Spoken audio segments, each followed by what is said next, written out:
If you want to learn how to make a CapCut overlay, whether it's for a picture-in-picture effect, a reaction video, a clip on top of another clip, or just a cleaner editing style, you're in the right place. In this video, I'll show you exactly how to place an overlay on the timeline and then resize and position it so it looks professional.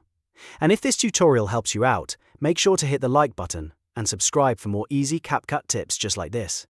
Alright, let's jump in. First, open CapCut and import the videos or photos you want to use in your project.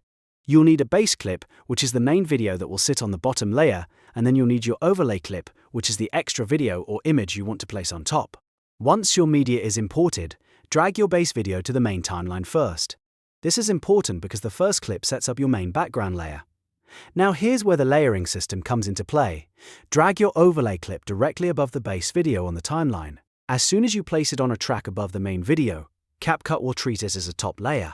That means anything on the overlay track will appear in front of the clip, underneath it. This is the core of how overlays work in CapCut, so once you understand this, you can create all kinds of effects.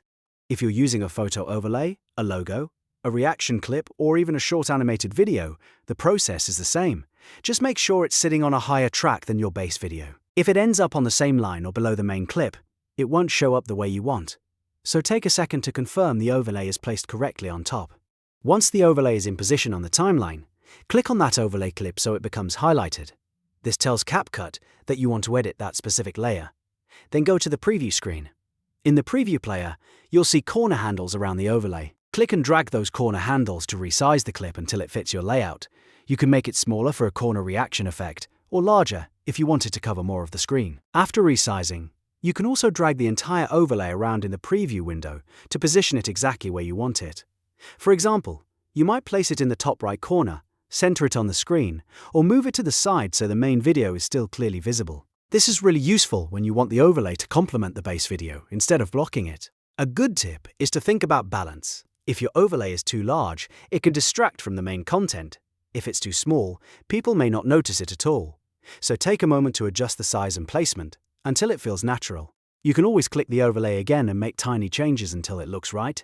And that's really the basic workflow for a CapCut overlay. Place your base video on the timeline, add your overlay above it, then resize and position it in the preview until it looks clean and professional. Once you get used to this layering system, you'll be able to make much more polished edits in CapCut. If you found this useful, please give the video a like, subscribe to the channel, and turn on notifications so you don't miss the next CapCut tutorial. Thanks for watching, and I'll see you in the next one.